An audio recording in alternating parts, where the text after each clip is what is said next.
സഹോദരൻ അയ്യപ്പൻ മിശ്രഭോജനം നടത്തിയതിന്റെ 108-ാം വാർഷികാഘോഷം ചെറായി സഹോദരൻ സ്മാരകത്തിൽ നടന്നു. ഇതോടനുബന്ധിച്ച് നടന്ന മിശ്രഭോജന സ്മൃതി സംഗമം കേരള സർവകലാശാല ശ്രീനാരായണ ഗുരു അന്തർദേശീയ പഠന കേന്ദ്രം ഡയറക്ടർ ഡോക്ടർ എം.എ. സിദ്ദിഖ് ഉദ്ഘാടനം ചെയ്തു.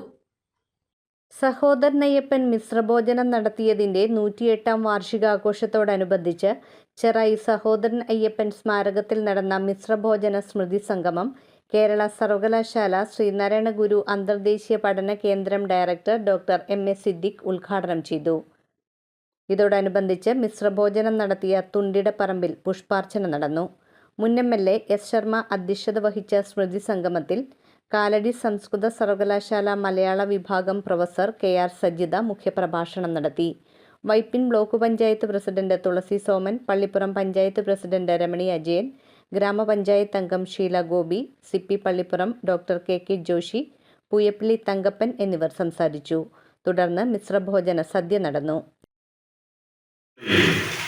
ഒരു വി സഭ അദ്ദേഹത്തിനെതിരെ ഒരു തീട്ടൂരം പ്രഖ്യാപിക്കുകയും അദ്ദേഹത്തിന്റെ സഖാക്കളെ ഒറ്റപ്പെടുത്തുകയും ചെയ്ത സന്ദർഭത്തിൽ വിജ്ഞാനവർദ്ധിനി സഭയുടെ അന്നത്തെ ഭാരവാഹികൾ സഹോദരൻ നടത്തിയ ഈ പ്രവർത്തനം ശ്രീനാരായണ ധർമ്മത്തിന് വിരുദ്ധമായി ആണ് എന്ന് പത്രപ്രസ്താവന ഇറക്കുകയും ചെയ്ത സന്ദർഭത്തിൽ അദ്ദേഹം മടിച്ച് ആലുവ അദ്വൈതാശ്രമത്തിൽ പോയതിനെ പറ്റി വളരെ വൈകാരികമായി എത്രയോ സ്ഥലത്ത് ഞാൻ പ്രസംഗിച്ചിട്ടുണ്ട്.